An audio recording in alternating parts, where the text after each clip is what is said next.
guys, welcome back to the channel with another installment of RiotRWBY, my RWBY rewrite. Last we left off, it was RiotRWBY the chopping block, and now we're here to RiotRWBY the world. Well, the first part of two, where I shall be going over the RiotRWBY version of Remnant. However, just like with the main show, I want to do something a little bit different when it comes to the big lore dumps, and who better to be an in-universe narrator of all these lore dumps than an all-knowing Relic Guardian that has all the knowledge of Remnant in her little lamp. Take it away, RiotRWBY Jinn. Ah, so you have found this place. You wish to seek all knowledge of the current Remnant, despite how broken, fractured, and damaged it is? Very well. Those who ask for knowledge shall receive it.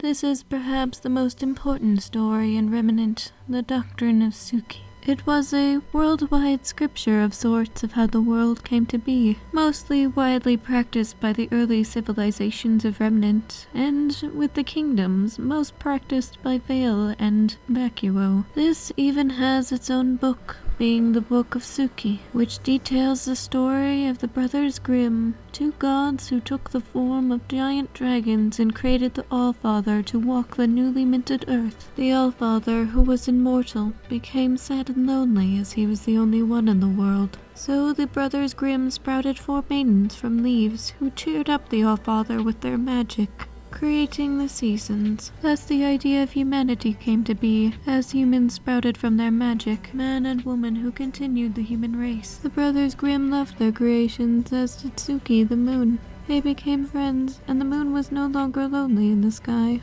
However, despite creating a world together, the brothers Grimm warred quite a bit, and one day they accidentally shattered Tsuki the moon, killing her. In shame they left, taking their abilities with them. Without the gift of immortality, the Allfather and the 4 maidens eventually passed, spreading their ashes all over the world, which resulted in the creation of the current Remnant. What an amusing tale the humans have spun. Anyways, Allfather's ashes blessed humanity with aura, while the 4 maidens blessed the people with semblance, remnants of their full power. This also caused the world to crack apart, and Grimm emerged from the darkness, representing the sadness and anger. Believers of the doctrine think that certain areas in Remnant correspond with the maidens' ashes. Atlas with winter, Vale with fall, Vacuo was summer, and Mistral was spring. As well, dust came down from the moon in the heavens above, and some even compared dust to Tsuki's tears as the brothers Grimm were fighting and wrecking the world. The story has had such a profound impact on the kingdoms that to legally obtain dust is referred to as teardrops in the black markets. Of course, the 4 maidens are the most popular figures in the Tsuki scripts, and thus are referenced through symbols all throughout Remnant. Winter represents passing, the end of something. The winter symbols, usually containing icicles or frozen leaves, are usually displayed at funerals or at Atlan weddings. Fall, meanwhile, represents balance and harmony. Peace is in fall before the storm comes. Fall symbols usually include colorful leaves, branches, and acorns, typically displayed at festivals or gatherings. Summer represents the fiery heart of humanity. The symbols usually involving the sun or red leaves, usually displayed at parties or war meetings or even at Vacuo weddings. As for spring, it represents rebirth and beginning anew. Symbols usually include sprouts or green leaves, typically displayed at births, Vale weddings, or even at family reunions. Oh, I fear that hit a little too close to home for me. Let's move on to something else. While a decent percentage of the human population sees it nothing more as a story nowadays, just remember, every story has its basis.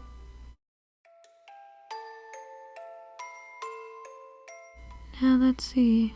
There are people in Remnant who don't look quite as human. Faunus are people with extra animalistic traits, with anything from ears and tails to claws and fangs, usually singular in nature, but Although if Faunus parents have two different animalistic traits, there is about a 1 1/3 chance that the child being born will have both parents' animalistic traits that can correspond to specific types of Faunus, from night vision to increased agility or strength. Sometimes different breeds of Faunus also have additional benefits. These traits have often been explained by genetic mutations, as scientists have documented. This mutation usually takes over when the child is in the womb, making them a Faunus. However, this explanation has been called into question quite a few times, as there have been cases documented of Faunus parents giving birth to a human child and human parents giving birth to a Faunus child. A thing even stranger though is that Faunus semblance have a documented pattern, a pattern of either semblances that create or semblances that destroy. Hence another reason why leading authorities throughout the years have thought that Faunus are agents of the Grimm, as they have said that the Grimm are drawn to the Faunus for one reason or another. But this could never be definitively proven. In this world of Remnant, there are monsters and those who are contracted to fight these monsters. The origin of the Huntsmen comes from the time when the King of Vale established 4 central Huntsmen academies, one for each nation, in a global effort to combat the infestation of Grimm, monsters who were dark creatures feasting on humans and their emotions. While it is strongly recommended for Huntsmen to remain in a team of 4 against these dark forces, some choose to go off on their own, becoming personally contracted by powerful figures or villages in the outskirts. Those who do stay in the kingdoms are generally regarded as celebrities, as the academies train them to be masterful combatants. As well, to a lesser extent, these are the groups of people who generally seem to have semblances. Speaking of which, as stated before, Aura is said to be the remnants of all fathers' ashes, while semblances are thus for the maidens, as unlocking one's aura is required for semblance, so metaphorically speaking, the semblance is the child of the aura. Scientists can see this as well, although they don't quite get too philosophical about it. Anyways, aura is a general force of protection against basic threats, and the general way of determining how often one can use their semblance. Now often tracked by Atlan-invented devices. Most often they are used for medical purposes, as if aura gets to a dangerously low level, it can lead from anything from a simple headache to cardiac arrest. That is why for competitions and sport, people usually have these devices set to a lower setting, at the point of aura breaking, so it doesn't actually reach 0, so as to not cause harm to the participants. As for semblances, they are abilities eventually born from a person's unlocked aura. Sometimes a person will unlock a semblance completely randomly or through extreme trauma, but most often people surmise that you unlock semblances through combat. This was with about a 72% success rate,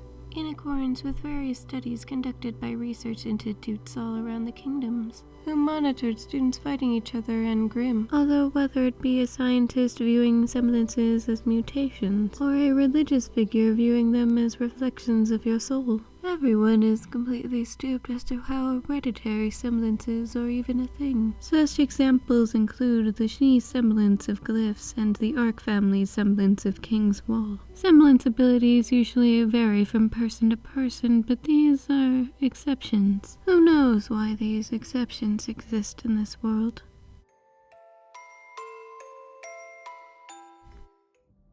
As for the dark creatures that these brave huntsmen and huntresses fight against, the Grimm are classified as such under the following categories by Huntsmen academies.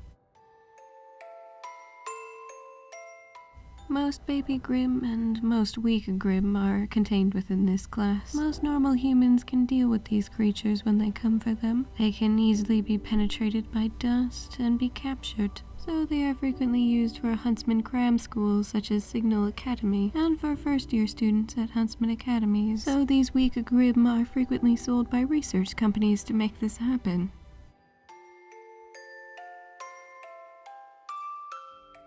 The Sun class contains Grimm that are a bit more difficult to deal with, as these are tougher, older Grimm with more armor on their hides. Huntsman assistance is recommended for these Grimm, but there have been cases of humans just killing them with a lot of explosives. These Grimm as well typically thrive in warmer environments, and sometimes can be found being used for huntsman exams.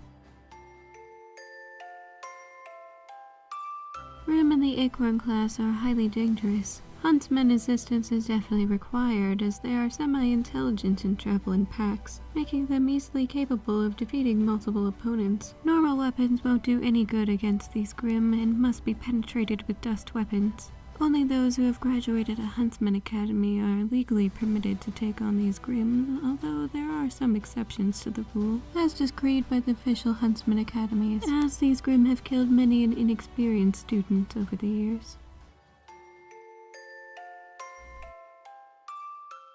The Grimm under this class are considered the most dangerous creatures in Remnant, and is the only class of Grimm to have subcategories: menacing, uniquely vicious, and highly intelligent usually. The subcategories are as follows. Danger Pack Grimm are those who have been documented to be quite intelligent, and to be gigantic, sometimes even towering over buildings. Usually these Grimm will travel in packs, and have destroyed many outskirt and wild fauna towns to make as their own home. These Grimm also attract other smaller Grimm around them, though they do not control them usually. Unique Danger Alone Grimm are those that travel by themselves and rarely attract other Grimm. But the difference between Unique Danger Alone Grimm and Danger Pack Grimm, aside from the aforementioned differences, Unique Danger Alone Grimm will seek out other Grimm to forcefully control them, utilizing their unique properties. Research companies would pay quite a pretty penny to discover how these Grimm are able to do this, but very rarely few huntsmen are successful in capturing them. Unique Danger Pack Grimm have displayed the highest amount of intelligence so far when it comes to Grimm, and can seemingly understand human speech. While none in this category pose a physical threat, these wretched things pose a very severe mental one, which is why they are in the Icicle class. They usually live away from Grimm further than most humans, but pose the biggest threat to travelers, merchants, and citizens in between the kingdoms. There have been reports of these Grimm causing mass hallucinations, wild mood swings, or sap others' will to live if they are near, which makes researchers wonder if they exude some kind of hallucinogenic substance from their bodies. Even experienced huntsmen should exercise extreme caution when dealing with these Grimm. Unlike other subcategories, only huntsmen who have graduated and have been on 5 years as a team are officially allowed to take on these vile creatures. If you are not in this position, if you see a single one of these Grimm, no matter how meek or harmless they may seem, run. The 4 kingdoms of this world are as follows. This kingdom has a monarchy and a council, where only those who hold the title of king and highly decorated officers are selected. To begin with, one must have served in the military to even run for any of these positions. The system has been scrutinized in the past for being a bit corrupt, as select powerful companies have influence on these council members sometimes, such as the Sneda's company in Atlas Robotics. While Atlas used to be a monarchy, the king position is now democratically elected in a constitutional republic system. When Atlas used to be a monarchy, it was called Mantle, who was the main instigator of the Great War some odd 200 years ago. After this war, which saw all manner of terrible conflict between the 4 kingdoms, Mantle was no more, and Atlas was born, through yet another bloody conflict where rebels overthrew the reigning queen at the time, and instated a man from the branch of a previous royal family. Atilis, which was Mantle's former military hub, was converted into Atlan Academy begrudgingly as a part of the peace agreement with Vale. The reborn kingdom really had no choice in the matter, as during the war their supplies were cut off their kingdom in chaos. But they will never be in short supply of water, metal, or clay, or dust, being one of the most technologically advanced kingdoms.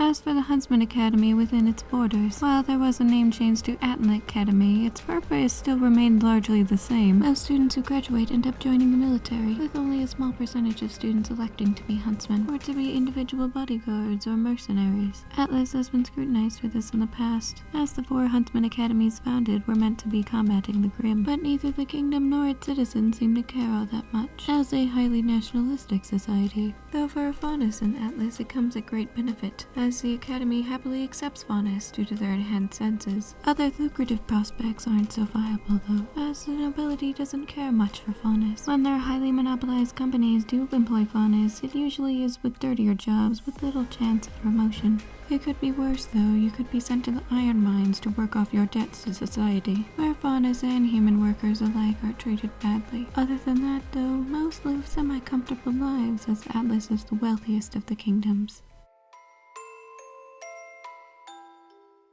The Shinidas Company, or SDE for short, has one of the biggest monopolies on the 4 kingdoms when it comes to dust, commonly known for running their competition out of business. The company relies mostly upon cheap labor, with a decent percentage being Faunus, to mine dust for the company, as well having stakes in multiple industries, such as a couple of the huntsman schools and military research, combined with the fact that the family has gone mostly private, that being the Schnee family, rarely making a public appearance. Rumors have consistently swirled around them of shady business dealings and backdoor handouts. Due to this and their political influence, many people are wary of the company. You could even say the entire Shinidas Company, regardless of how vast it is, has a giant red target sign painted on it by almost everyone around them, though the office jobs are said to be quite cozy.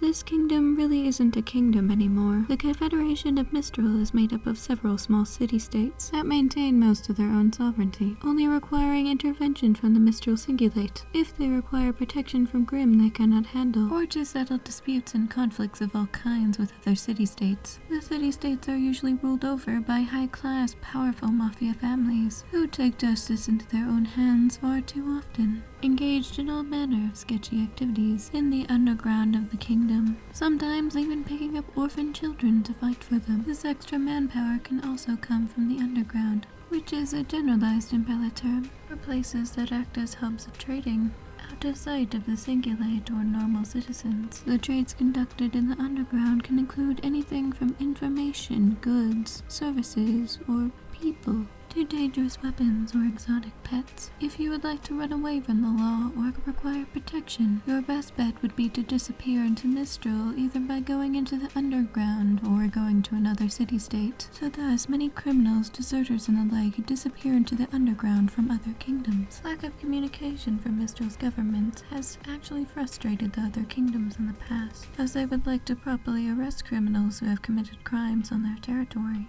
although the families who rule the city-states don't much care for outside interference, dealing out their own brand of punishment, acting as the judge, jury, and executioner.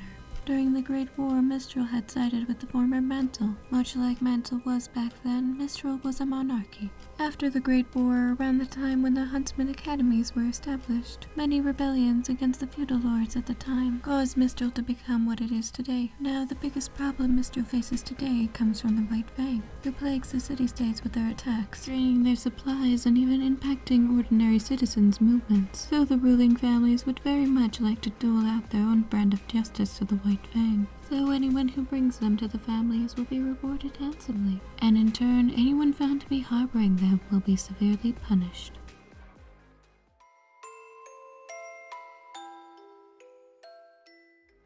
In the neutral zone of Mistral, largely considered to be its capital city, lies Haven Academy. No conflict between the city-states is permitted here. Rather, the Academy's philosophy brings forth a form of collaboration, with an immense focus on the art. Haven Academy even sees different forms of fighting styles as art. People from all over come to collaborate, and anything from sculptures and paintings to fighting styles and weapons, all seen as wonderful expressions of art. Most graduates of Haven Academy go on to become Singulate officers. A few truly exceptional teams are also contracted by the Confederation for missions all across Remnant. Haven Academy really does stay true to its namesake, a true haven for its students from the messy and chaotic world.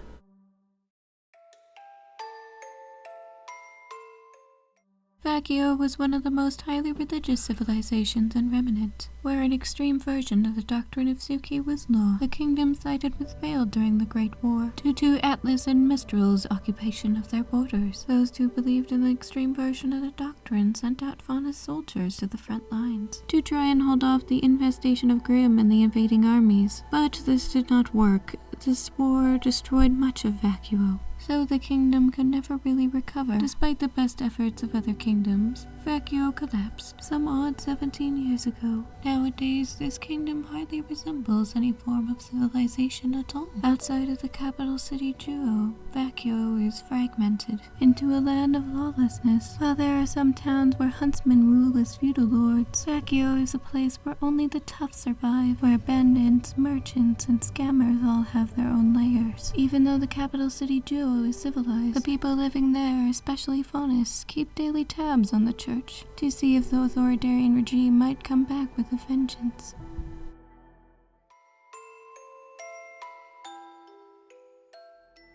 While this academy seems to be pristine and orderly on the surface level, the academic structure of Shade Academy is anything but. Students here tend to slack off, not really interested in learning, only interested in brawling with one another, specializing in hand-to-hand combat and close-range weaponry, preferring to fight down and dirty. A lot of students prefer to bet on matches instead of participating in it themselves, which is why for this year, only a few teams from Vacuo will be attending the Vital Festival, a tournament for future huntsmen in the making to go test their skills, and as a form of collaboration between kingdoms. A safe form because whenever Shade Academy does send students, they are consistently mocked as being the worst huntsman school of them all.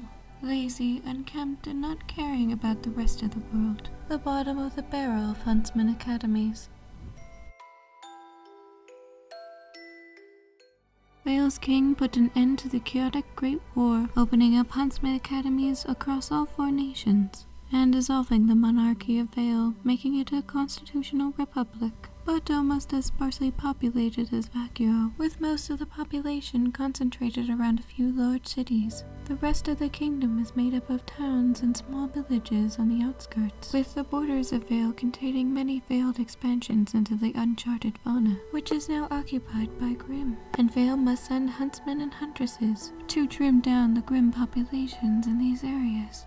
However, despite this, the cities in Vale are a beacon of safety for those in Remnant, with mountains to the north and sea to the east and west. Smaller Grimm herds cannot easily travel to Vale, so people consider Vale to be the safest of all kingdoms. As well, a majority of the Vale population believes in the Doctrine of Tsuki, to the point where residents have weekly prayer, and follow the story to the point where people believe that humanity was blessed on a Friday, so most Vale residents get to go home early on a Friday. As for the Huntsman Academy within its borders,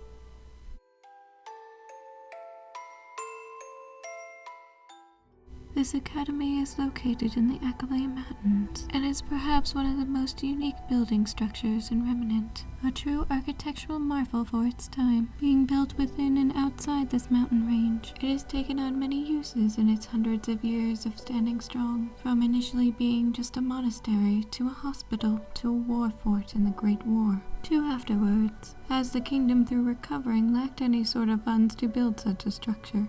It was decided the old monastery should be renovated into a huntsman academy for the king's agreement. This arrangement was not without benefit, as professors could choose to live and work there if they so desire, separate from the rest of the academy, of course. As for the academic structure, Beacon Academy most follows their late king's agreement, training their students to be wonderful huntresses and huntsmen, without having heavy bias towards their in-kingdom organizations, instead opting for a gilded structure so they can help any kingdom in need. Although that's not to say Beacon is without flaws, especially due to an outdated system in place for academic policies, where it can be difficult to change anything about the school. For example, until recently it has been forbidden under any circumstances for Faunus to enter the grounds. This was changed after a long, arduous process with much paperwork, allowing specific kinds of Faunus in on a trial basis, and it is hoped that these restrictions will soon be lifted as well.